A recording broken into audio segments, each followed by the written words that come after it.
Welcome to Boswell Book Company's virtual event series. It is day 4,452 of us being in business, and we are so honored to be hosting Lyndsey Ellis for her debut novel, Bone Broth, published by Milwaukee's Hidden Timber Press, run by Christy Craig.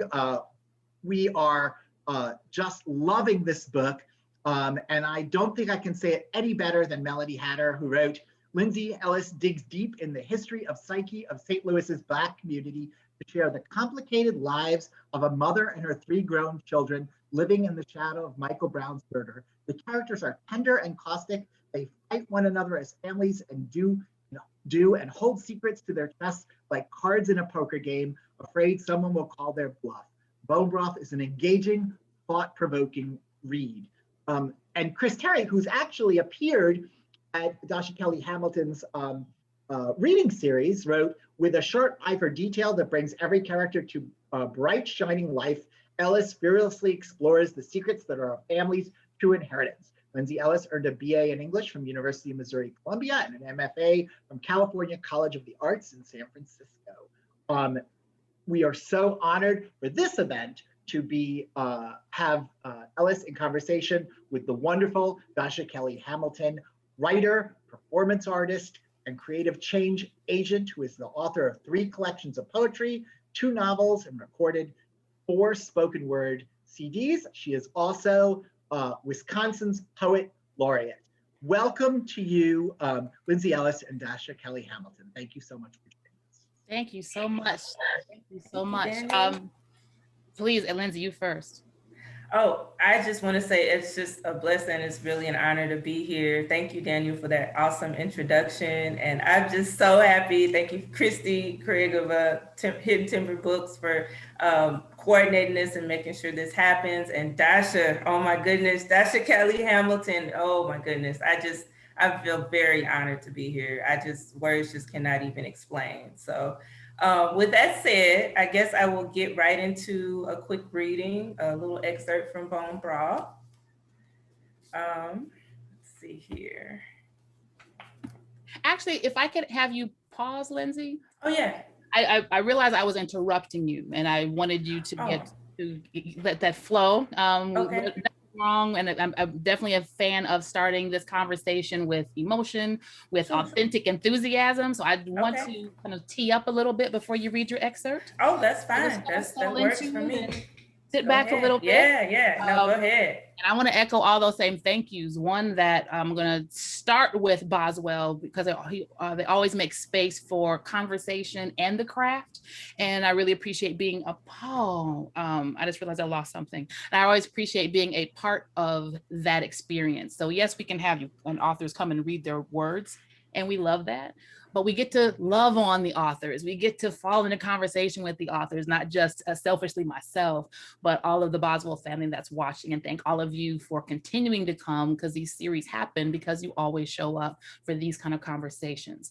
And Christy Craig, girl, look at you, put Milwaukee Rock back on the map. I'm excited that this is the way it's being presented, also a growing and an expansion, not just for you as an author, Lyndsey, but this as a publisher and for the city and literary arts. We're back, baby. We're back. Not that we went anywhere, but COVID made all of us feel like we went someplace away for a long time. So I know with some of the other readings we've had with Boswell authors whose books came out in the middle of the pandemic. So we make the most of it. You're on that edge. So that hybrid is going to be your book launch experience. So I want to start with how beautiful, aesthetically beautiful this book is, and how soul beautiful the story itself is.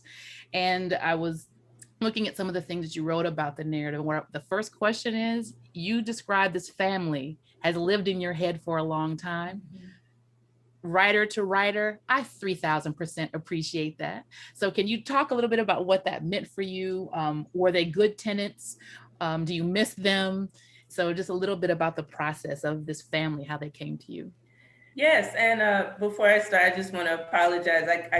think I got something from Daniel about the agenda, and he said a quick reading before, so I apologize if I messed up the order of anything. But it's probably me not reading Daniel's email like I should have. It's probably me. It's probably no, it's fine. I love this opening. This is actually even better. It seems more, definitely intimate. But yeah, these characters, they've been with me, for a long time. I guess since too long. I hate to say this. It's just like people, because I'm always thinking people are like, girl, what are you doing? It took you that long to write this novel. But it was a lot of stuff going on. I went to grad school in the Bay Area, and that's where it was born.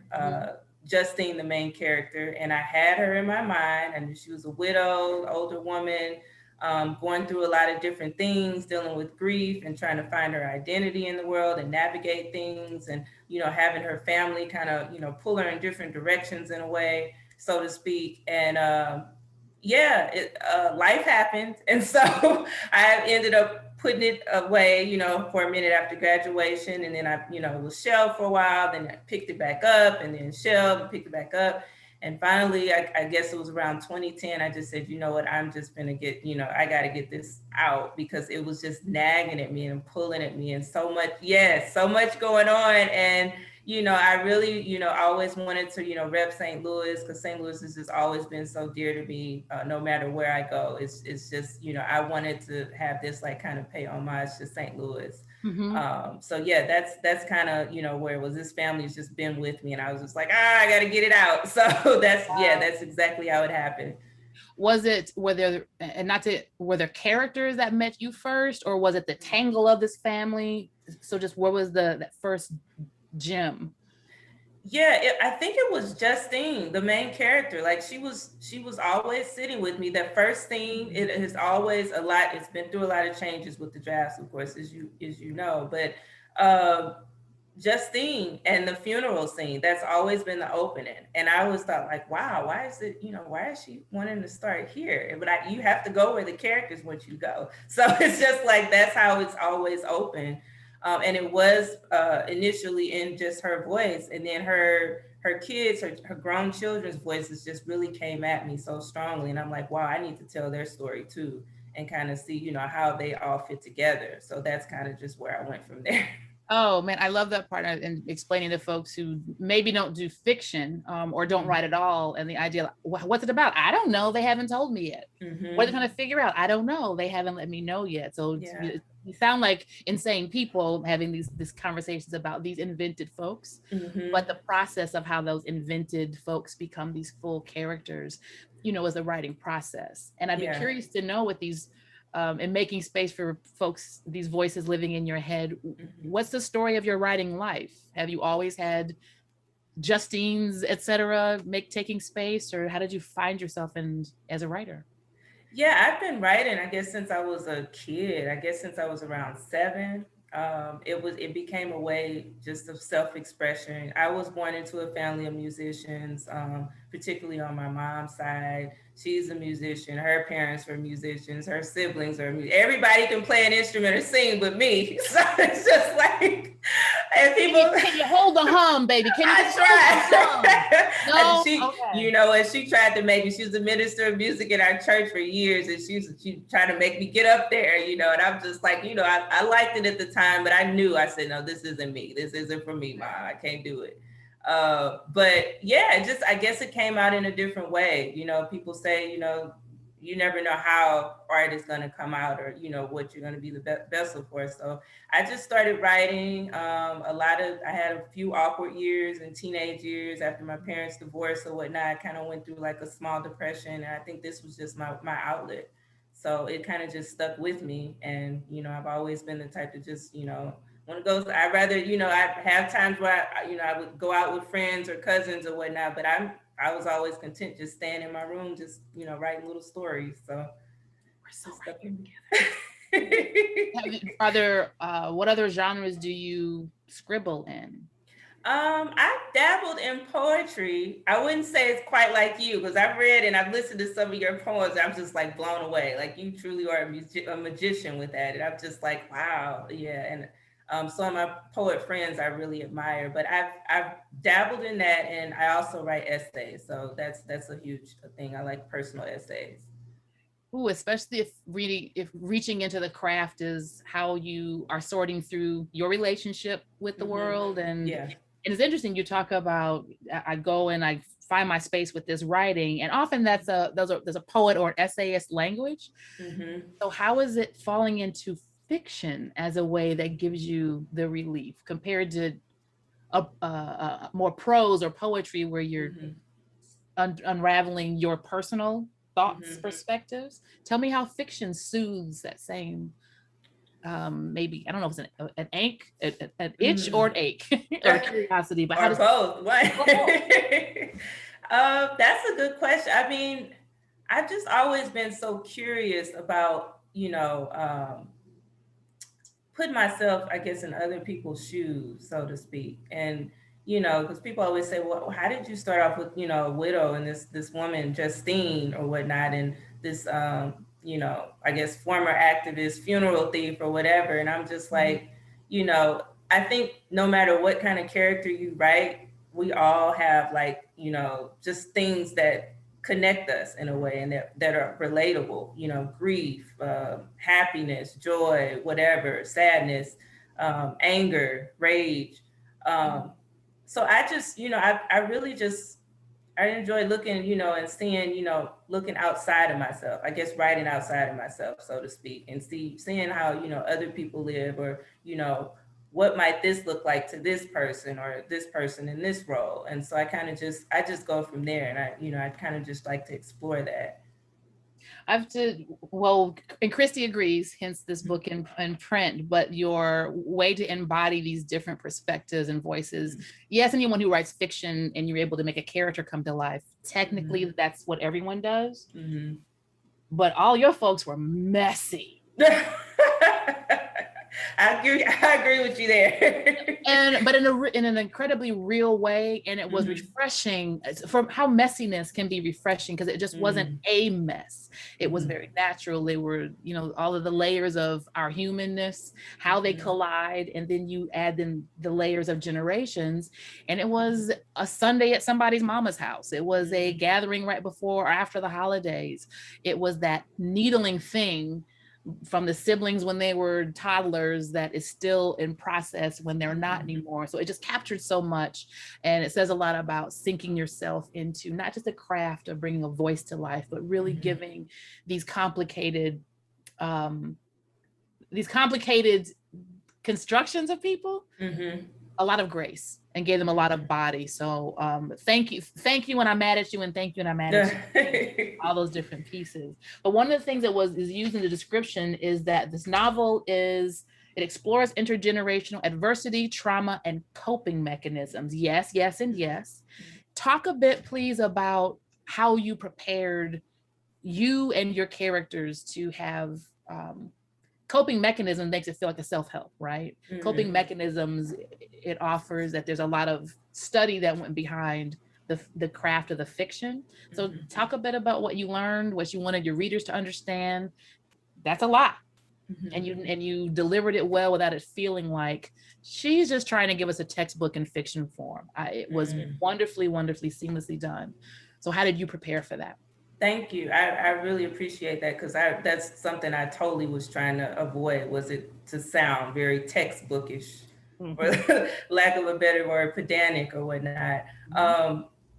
I guess I feel like when I really sat down with it, it was something that I had to like kind of lean into it. Like that's why I think I found myself going away from it for so long. Like I had to really just put it down and then come back to it. And my whole idea first was just to start with identity. That was the theme that I had in mind when I first started this. That was like the seed.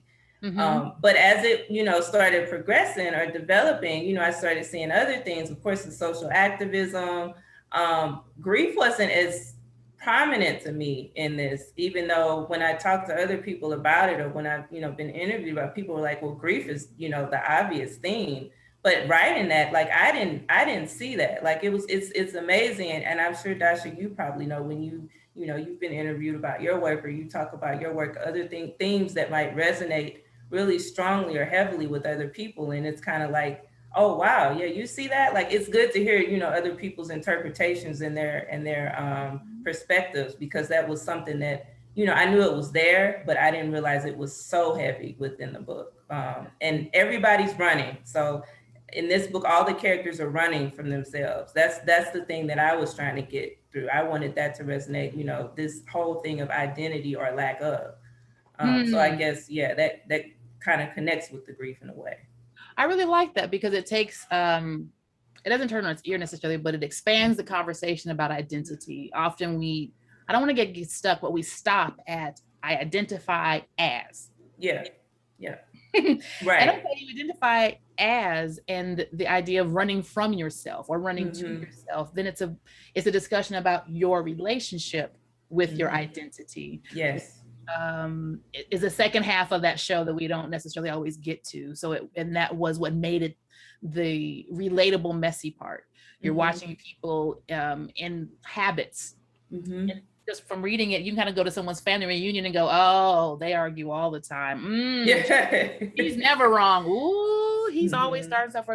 She's quiet because she's afraid of herself. And or anyway, that's what I do. Don't get me at the airport. I'm people watching. My people watching game is, wait till they put that in the Olympics. Wait until they put people watching in the Olympics. That would be great. Giving us people watching to that level where it's not just why the family does, or not just what they do, but, and I like that you tease at the why, but don't try to solve the why. Yeah, I'm not a believer. I mean, I think some people, I've read works and I can't think of them now, but some people are really good at that. But the works that really resonate with me, are the kinds where you're not trying to fix your character, so to speak. You just kind of let them be and show, like, this is how they are. You might show how or why they got to that point, but you never try to fix them. I feel like that doesn't work for me. Hey, people, that's a message. Message. He's dropping gems over here. So I want to talk a bit about, I wrote down perspective. So and there are a lot of ways you can approach this. So there's perspective from a family. And what made me think about this question is, on one level, literally at eye level, as a little person, you have a vantage point, and that's how you see your parents. And then you become adult, eye level, and because you see more, you see more. And that perspective, and then you have the intersection of the siblings. So perspective is one of the themes for me, how it evolves when it raises, tilts, lowers, however you want to visualize that comparison. And how that affects how we relate to each other, particularly in a family. So this shifting perspective, or do you see it as a perspective that people are clinging to or running from? Talk a little bit about how the family's perspectives affect how they were able to relate. Yeah, that's a good point. I mean, the siblings, for one, I guess I'll start with them. The siblings are, kind of all over the place, and they're, the relationship they have with each other, but then also the relationship they have with the mother, and then the relationship they have with the city, just where they live, and their peers or their social environment or what have you. I just saw stubbornness, a lot of it specifically from the oldest, which I really admire. People always try to, they tend to think, well, you have a background in the Bay Area, you must be talking about you when you talk about Rain. No, like, I admire Rain. I totally, that's not me at all. I think I would fit more with Lois. I'm more kin to Lois, but I love that when I was writing her, it's just like, she was almost the hardest to write because I admired her so much. And I'm just like, I don't know if that, what that says, but I really tried to look at how she and Justine, mostly how they thought, definitely how Justine thought. And the fact that, like it's within any family, usually the people that hate each other or go at each other the most, usually are the most alike. So that's really, ironically, that's kind of how that kind of fell into place like that. How was your family dynamic? Do you have a lot of siblings or? No, and I think that's why I wrote this. I'm an only child. I have a stepsister that, and she's an only child. So we kind of, it's like we're two only children, that grew up kind of together during our college age years when we started out. So I don't know. It's just always fascinated me, with having, I've always felt like I have my play sisters and brothers and my cousins or my mother's students. And just watching them. And they went to their house and didn't break your stuff. Oh, I'm sorry. I was projecting. I'm sorry. I made it about me. I apologize. No, I totally hear you on that. But it kind of just, fascinates me just, to see siblings, and how they interact with each other. And I don't know, maybe that is because of a lacking or a wanting in me. I'd never seen that before close up. And I'm like, when I see it, in other people's families, I'm like, this is interesting. It's an interesting family dynamic. You're like field notes. Oh, that's and not ironically, I've been in conversations about siblings and families. This is the third time in less than a week. I don't know what that means, but the comment that I've shared is how the dynamics of family, siblings, parent to child, cousins, what have you, because they've been with us since we've been here, the dynamics evolve, but they don't necessarily mature. Yes. The people may mature. Good observation. But the dynamics just, evolve like this graph that just stays parallel to where you are. So that thing that you were mad about at 7, you may have talked about it, gotten over it, but that thing can rear up in your 60s. And not really arguing about the doll, but you kind of are. And I've always been fascinated by that as well. I remember seeing an interview with Michelle Obama, and she did my brother, and it's immediately imagine them as little kids, playing out in front of the house and who put the bike away and who didn't.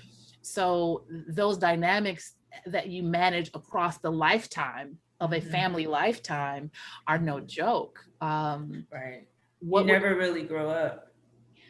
Yeah. In a way, you never really grow up.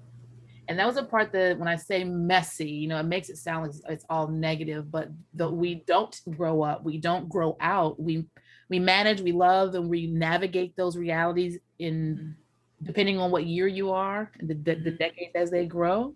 So watching this family process that, there was a message there too.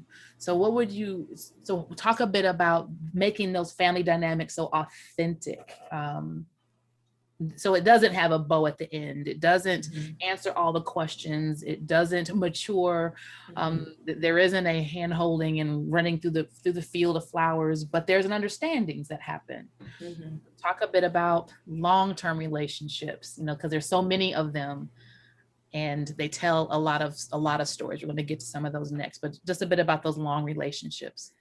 Yeah, I mean, and that's something that I think writing that I was trying to work through within myself, because I'm an eternal optimist. Like I always believe, it should be a happy ending at this, and people say, oh, well, but some of your work is so dark. And I say, maybe that's why, because I'm trying to kind of say, no, Lyndsey, this doesn't always happen. It doesn't always end like this. It doesn't all, without it being depressing, of course, at the end, but I think that's the main point I was just trying to get across with long-term, relationships. Like they can be unpredictable. They can be, like you say, they might not reach a point of maturity. It might evolve, but in a lot of ways they stay the same.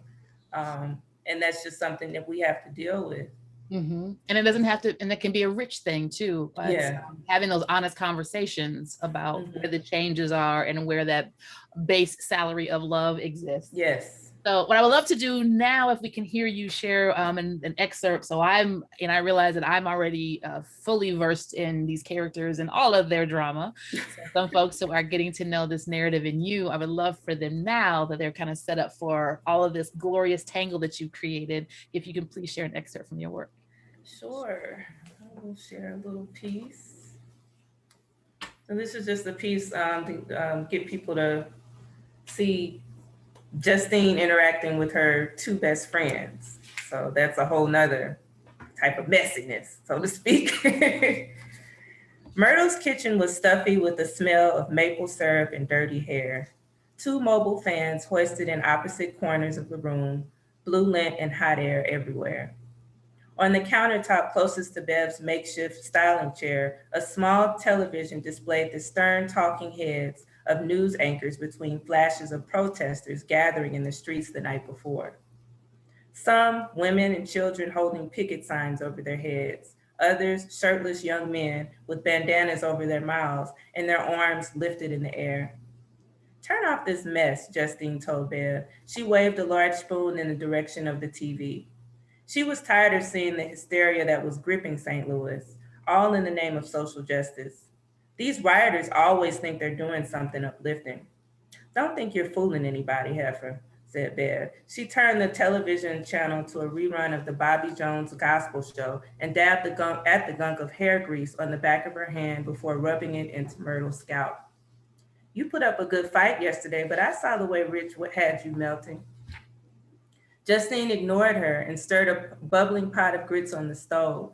She dumped bacon from a skillet onto a plate and gave Myrtle a piece of the meat. She considered propping open the back door for fresh air, but didn't want to deal with the alley rats that like to eat through the screen. Right now, the last thing Justine had the patience or energy for was digging up more sassafras root in Myrtle's backyard and extracting its oil to kill off the little critters. The idea nearly made Justine laugh. To think alley rats were one of the things she and Wesley had tried to leave behind when they moved away from the inner city.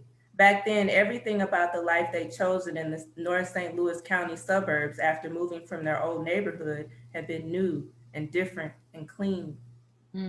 Most of her then neighbors weren't open to Black residents, so they socialized in the privacy of their backyards, kept their grass cut, and regularly took out the trash. Now here she was, worrying about poisoning rodents from the same neighborhood's overfilled dumpsters and clogged sewers. I'll stop there. Thank you for that piece. And it's visual, and it definitely brings Ms. Bev into the conversation. But before we go to Ms. Bev, one, you mentioned at the beginning of the introduction that you want to rep your city, making sure we're repping St. Louis. And it's a 2-part question. You started writing before the Mike Brown killing? And so did you find that you just wanted to make sure we include that because it's part of St. Louis's area's narrative? Or did it not necessarily make sense, but you just had to find a way to address it? Talk a bit about, because of the timing, how that made its way. Yeah. That's a great question. So when I started writing this, like I said, I had Justine in mind as this, I guess, secret. She had this secret past, and I knew it had to do with activism because at the time that I was writing this, I was finding out a lot about St. Louis's past that I didn't know until I left St. Louis. It's weird how that happens, right? Like I got hung. I guess it's because the Bay Area, God bless them, they were so I was put into this very socially conscious environment. And it's like, wow, you guys, you know your history, you know the history of the Black Panthers, you know this and you know that, and you know all this great rich history. And I'm just like, well, St. Louis, you know, it's a lot that comes from that. And I just, you know, I'm like, we have to have something. Every city, every region has something, you know. And so I just started delving into that, and I found out about the Veiled Prophet and everything. And I'm like, wow, okay, so this might, you know, have been a part of her past, because nobody that I know was talking about that, you know, here. Like nobody that I knew even knew about the Veiled Prophet, with the exception of my mom, because they were, at the time, her choir used to sometimes sing from the fair that they adopted. They changed the name, but everything was still the same.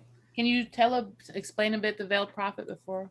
Yeah, so the Veiled Prophet basically started in the 1870s, around that time in St. Louis. And it was basically this phenomenon set up by the social elites at the time, the rich white families, if you will, that basically ran and managed St. Louis. And it was established basically to mimic the New Orleans Mardi Gras, because, you know, New Orleans and St. Louis are sister cities. So I guess St. Louis. Yeah, so St. Louis, in a way, from everything I read, I was just like, wow, okay, so they were trying to mimic that because they wanted their own, type of thing. But the way it happened, I mean, it was very exclusive.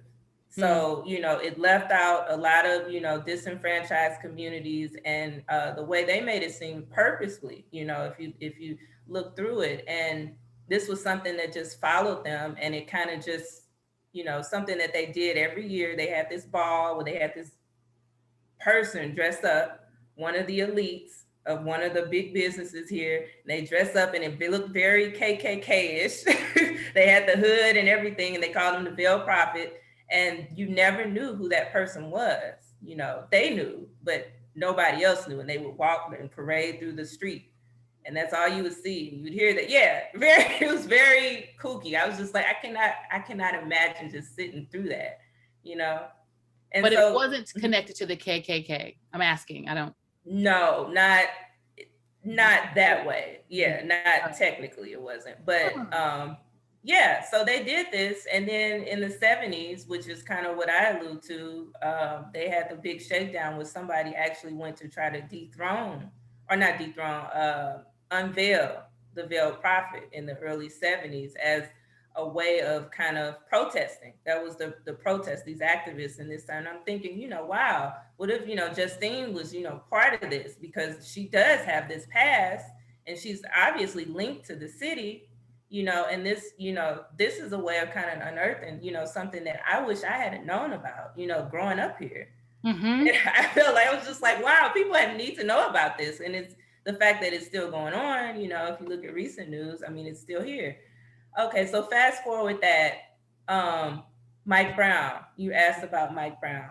My whole point was to show that kind of stuff, that kind of behavior, that type of isolation, that type of discrimination leads to other stuff. And it didn't just start with Ferguson. A lot of people thought, during that time, that, I had people asking me in the Bay Area, oh my God, people are mad about everything, about Oscar Grant here and, Trayvon Martin there, but St. Louis, wow, you guys just tore up this, like, why are you guys so mad? And I'm trying to show, look, there's a reason for this. It's boiling, it's simmering, if you will, which is bone broth, the name, it's a slow simmer, it's a slow boil, and people have reached their boiling points. And the fact that she's put in this city, in this time, she's already going through all this grief or whatnot, but then she basically is put in this position unwillingly by her kids to reconcile her past, which ironically has a lot to do with the activism she's trying to avoid. So that's kind of how that came about. Wow. So much is happening in my head right now. Okay. One. The comment you made about you wishing that you'd known that history coming through, what came to my mind in Milwaukee, we had the last year, 2 years ago, the celebration of the 50th anniversary of our housing march. So we had a housing march where we, with redlining, and we marched, I was there, but these young Black youth partnered with this coalition of allies, marched across this bridge where this white community had decided, you want to live here? Oh no. So throwing bottles, and it was more violent each night, but they marched 200 nights straight. Ooh. So St. Louis has a more temperate winter. Yeah, I've heard about you guys as winners. Not a game. Not a game. Yeah, so I've spent some time in that area. So I had parents were in Belleville for a while. My daughter's going to Lindenwood right now. So I know winters aren't rough, but imagine for real our winters, and they're marching 200 days through. And the organizers that planned this year-long conversation, celebration about this moment, because this march actually led to the national federal housing laws being written. And why is that not part of Milwaukee education? Right. Why is that not part of our academic school year? And then you fast forward to now across the country, we don't want to talk about 1619 because it makes us uncomfortable. Exactly. Because the histories that have been scripted and sculpted have kept comfort in place as opposed to information. So that rung with me, that struck a nerve with me to hear that, because in every city, Every city. Look at Tulsa. I'm still ashamed. I didn't know about that till I was grown. A lot of people, you know, you never hear about it. So absolutely. So again, going back to being able to incorporate these historical soapboxes in your work, and that it doesn't weigh down the narrative was really smooth. And getting a sense, I want to ask about your activism. So part of your background, is it a culture worker, cultural organizer? Is that how you frame it? Yes. So how do you mean it when you say that? Oh man, so that's, I think, the probably one of the main things that I guess I could relate to with Raina, because the grassroots activism, when I got to the Bay Area, that was, you know, something that I really took to.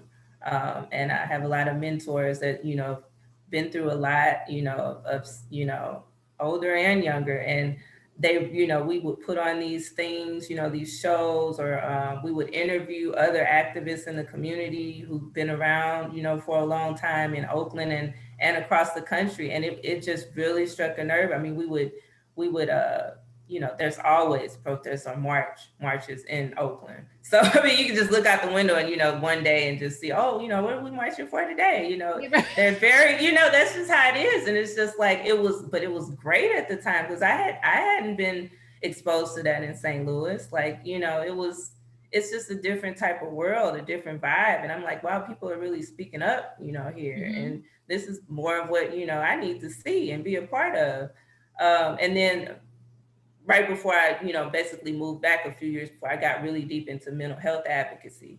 So, you know, with that, and that was just, you know, opened up a whole new door for me. And I'm just like, wow, you know, because people were really starting to speak up about mental health. And I know you've had some works with mental health or whatnot. Your novel, you know, it all falls down, which I still want to, I have that on my list to read. I'm like, wow, okay, you know, mental health advocacy. And you were saying that, you know, way before it became, I guess, a theme.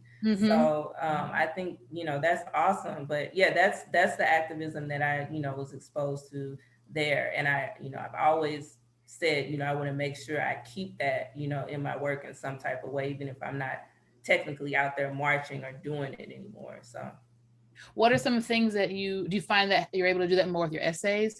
So it sounds, how are you able to engage, be an artivist, right? Engage in those things with your writing, with your craft. Yeah, I've written a lot about mental health. I've read a lot of, I've interviewed people, you know, activists who were in, you know, the movements or whatnot. One that really comes to mind is Alicia Garza, you know, the co-founder of Black Lives Matter. When I was doing freelance journalism in Oakland, it was huge for me. I love, you know, being able to connect with her and just talk about, you know, her movements and what she was going through at the time. And just, you know, keeping that, you know, being able to just write about it and you know, show like this is something that's dear to me, just like it's dear to a lot of people. And that's the only way that I think we can initiate and sustain change in this country. I am going to ask you to find another quick excerpt. And while if you have one picked out already, and invite the folks that are sitting in with us, you can put your questions in the chat. We will take your questions. We'll have those start lining up and getting those into queue. And while you're finding that, I wanted to describe, I wrote this down and look, first of all, I was just so proud of myself. It just sounds so cool. But I wanted to share with you and all the folks who are paying attention, who are tuning in with us, my first pages. So I wrote a little Post-it note that this book, leading into the story, the story was stacking up around me. So I feel like I stumbled into it. Like you just accidentally walk in and a family is in the middle of a thing and you just and you're getting all the background. You just know it's at a fever pitch. So it was the way that the characters were introduced. It really felt like you were in a Lyft party ride that you thought you were going to be the only rider in, and then somebody else shows up and some other things are going on. And I wanted to share that, especially for folks who haven't picked up the book yet, because initially it was, what is going on? What? And what? But it made me want to find out what? Oh, okay. Oh, okay. It's pretty much how I read the book. Yes. So it's and that takes a lot of skill. It takes a lot of bravery. So as someone who, and you shared in some of your input, the writing communities you've been a part of and the teams that have helped you think this through, because I'm sure it was 9 different versions before this. So to land at this beginning, and for me, is still to not feel lost, because it could have just taken one slip of a sentence and that would have just been a lot to manage. So that it was really artfully done to come into the middle of choreographed chaos. I just wanted to make sure I said that out loud. So it was disorienting, but on purpose. And I really enjoyed that. I didn't expect that I would like that, but I really enjoyed that experience. You did your thing, girl. You did your thing. It means a lot coming from you. Totally. Compliment. So do you have a piece, another section ready? I can. Okay, I'll read this little part. And while she's looking again, feel free to drop your questions in the chat. Okay.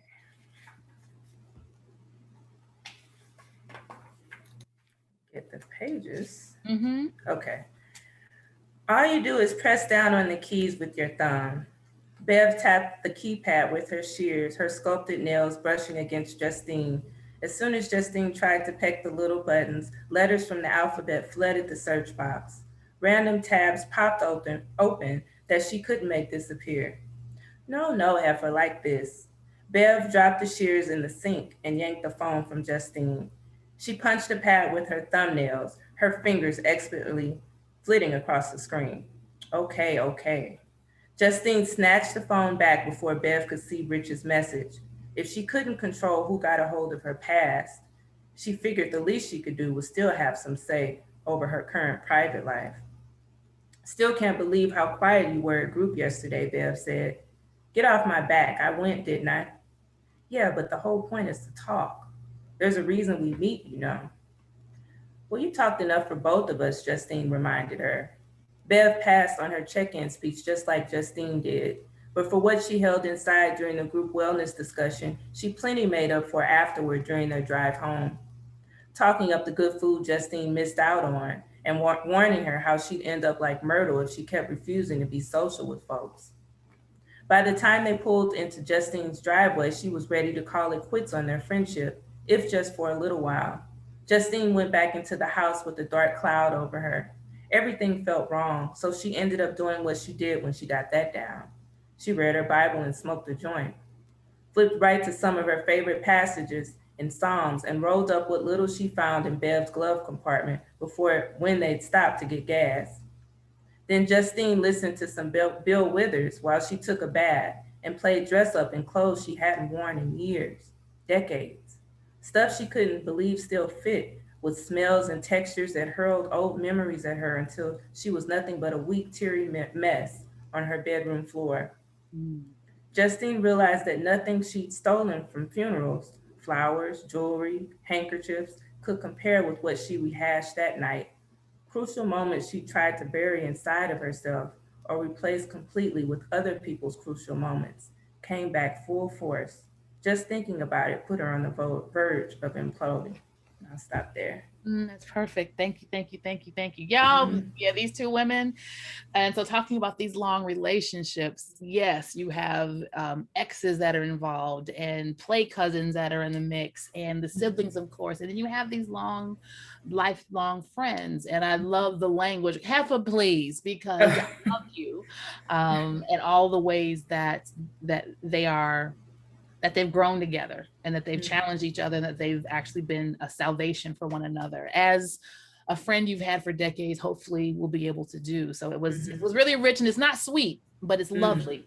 And it's authentic. So I was sharing with you before we came on screen that all of these, again, these lovely tangles made me think of a poem.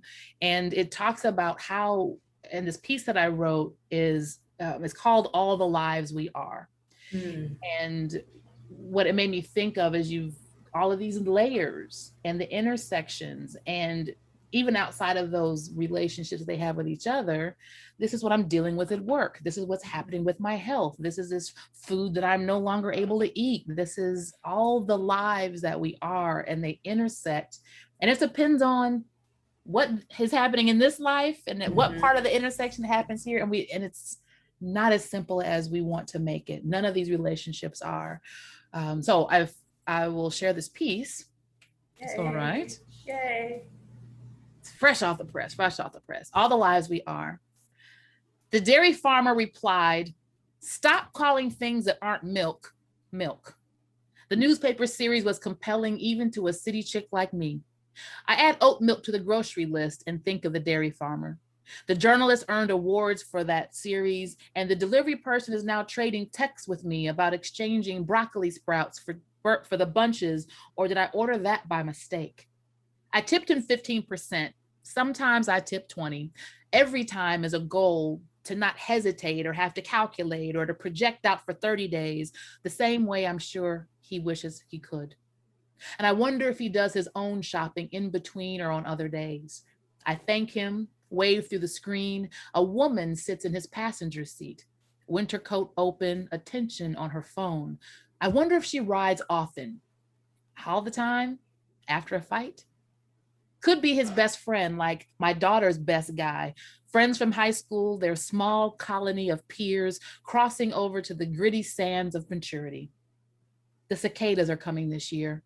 Billions, according to the news, and I am intent to obsess over both groups of new adults.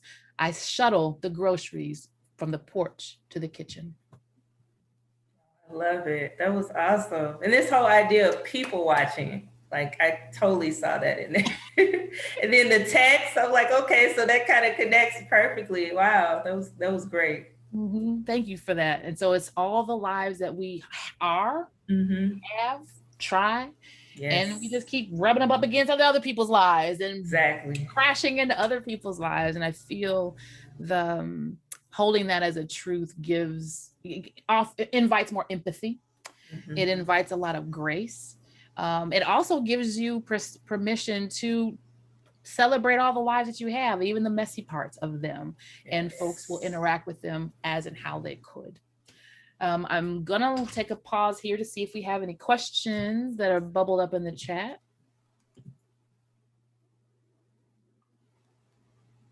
I don't see a question, but we have a whole lot of praise. Yes, messy can be refreshing. We love that we're not solving for the truth. It's a page turner and drawn immediately from page 1, where we learn about this funeral thief. Funeral thief. I'm not even gonna make you explain it because I know you don't know. I know you don't know. So when people say, where'd you get that? It came from the writing gods. Yes. I do not know. You're right. The writing gods. I love that. I in that case, I don't know. I will say that I have grown up with women who enjoy going to funerals. I don't know if it's just a thing here. I've heard friends in the Bay Area say, yeah, my great aunts do that. And I'm just like, maybe it's a generational thing. Like, when you get to a certain age, is that just something you just start loving to go to funerals? Like, I don't know. It might be. I mean, it's gonna sound so macabre, but the same way in another generation, you're peeking at people's wedding pictures. Yeah. And I was able to do a conference once, and the average age was 65. And so one of the sessions was having a conversation and planning for your home going. And we were all to visualize what that day would look like. And I remember being uncomfortable and walking the room. I thought, wow, that's a really bold thing to ask this room. And I was the only one who was uncomfortable, right? So it was in perspective, again, is everything. You're going to think about that a whole lot more in your 60s and 70s than you are obviously in your 20s and 30s. So it will change the relationship, I believe, with the prospect. And now folks going to check out, that's just a whole different kind of party crashing. I hope it's not necessarily taking notes, but I've heard people literally crashing weddings or collecting obituaries. Yeah. I worked with a woman, and hers was kind of to keep track of. She was expecting to see names of people that she knew or she worked with or related to her, her kids, her grown kids, old schoolmates. Yeah. So that's an interesting thought though, having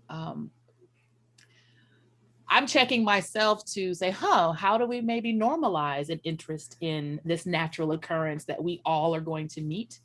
And maybe it's us. Maybe it's us, Lyndsey. Maybe it's us. Maybe we should have been going to funerals. Right. I don't know. I'm just like, it's going to be hard to normalize. I can't see myself, just going for the heck of it, but some people do. And like you said, I think it's this whole thing with obituaries. I had an older friend tell me, she likes reading people's, like people she knows or people, strangers' obituaries just to know their story. Because you really don't know somebody's story, like all of it, or, even a chunk of it until you read something like that. So I don't know, maybe that's it, the biography. Very true, very true. What are you scribbling on now?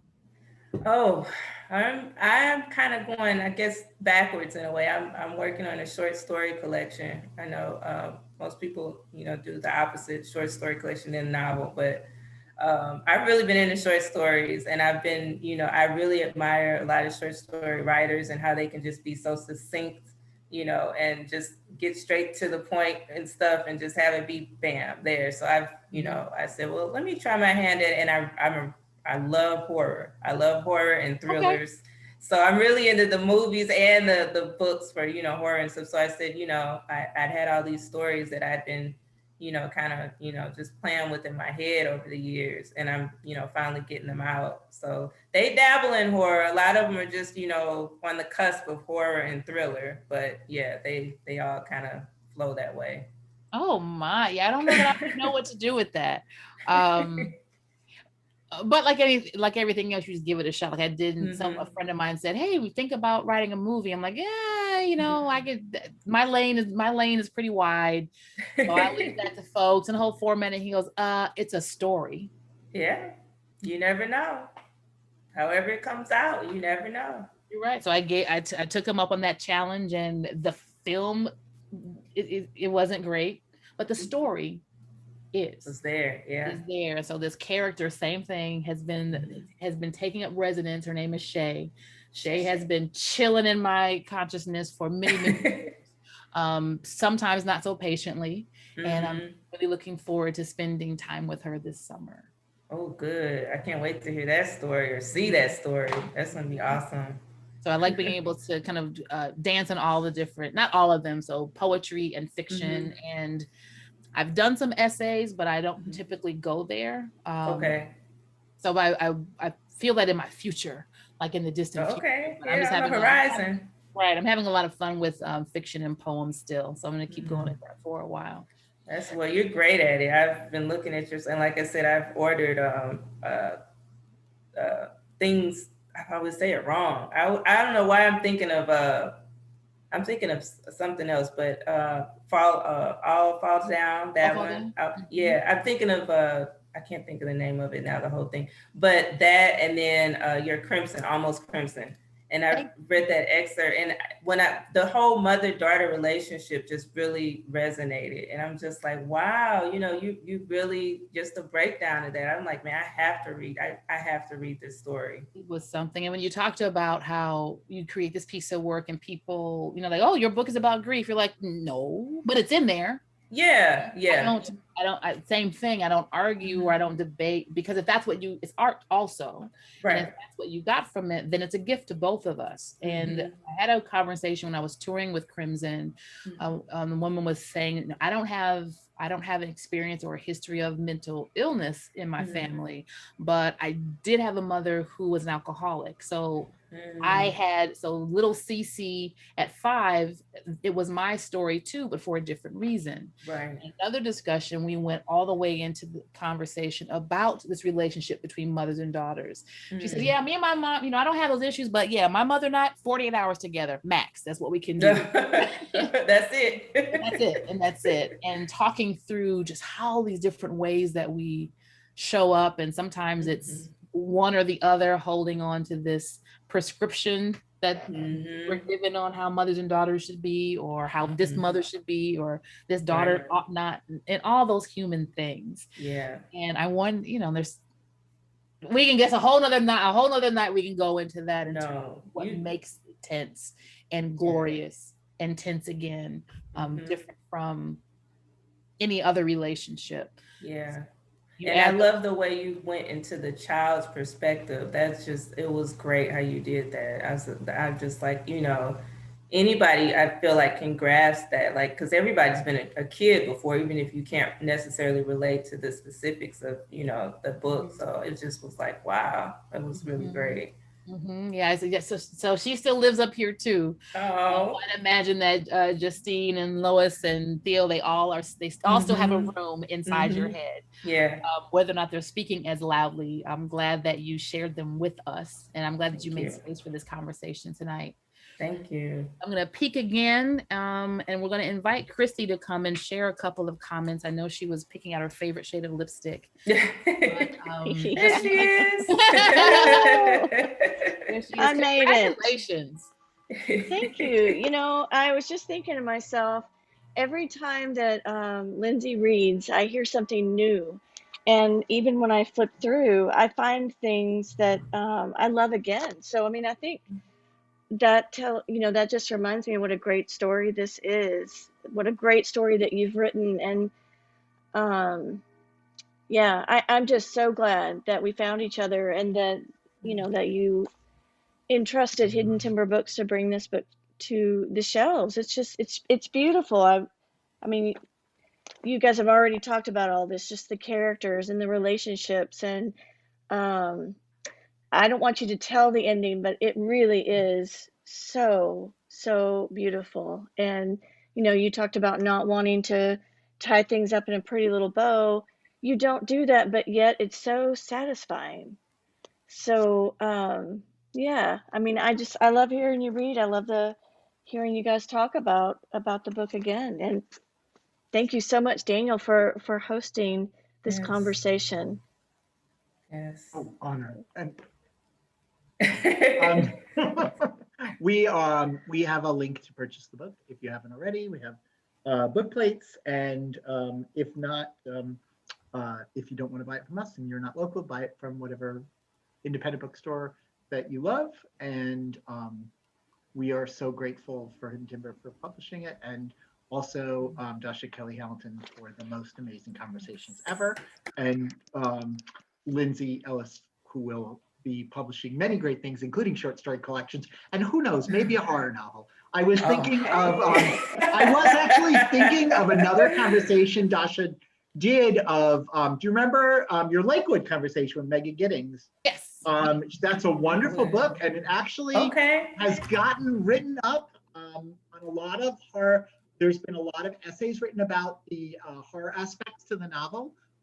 She actually got, she was at a Los Angeles Times Book Prize for their genre fiction, for science fiction and horror. So that's my recommendation to you. I was like Lakewood. Okay, Lakewood. I'm gonna check it out. Definitely. I love a good horror story. Good one, Dr. Daniel. Hey, bookseller, Hey. I mean, that really is so sharp, because Lyndsey, it's an invitation to explore horror, but in the lane that you are already in. Very much like Get Out. Yes. So learn social horror, so what made Get Out scary is that's everything that makes Black people afraid of white people. Exactly.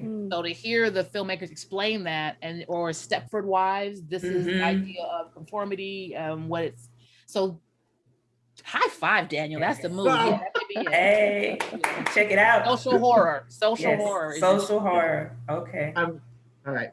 Very cool. Well, thank you for everyone coming. We'll have the recording up really soon. We'll share it. Hidden Timber will share it as well, and we'll make sure everybody gets it, and let your friends know what they missed, and they can enjoy the conversation as well. Thank you all so much for coming. Hope you have a wonderful evening. Excellent. Thank you. Thank you. Thanks, Lyndsey and Dasha. Thanks, Christy. Thanks, Dasha. Thanks, Daniel. Congratulations. Thank you.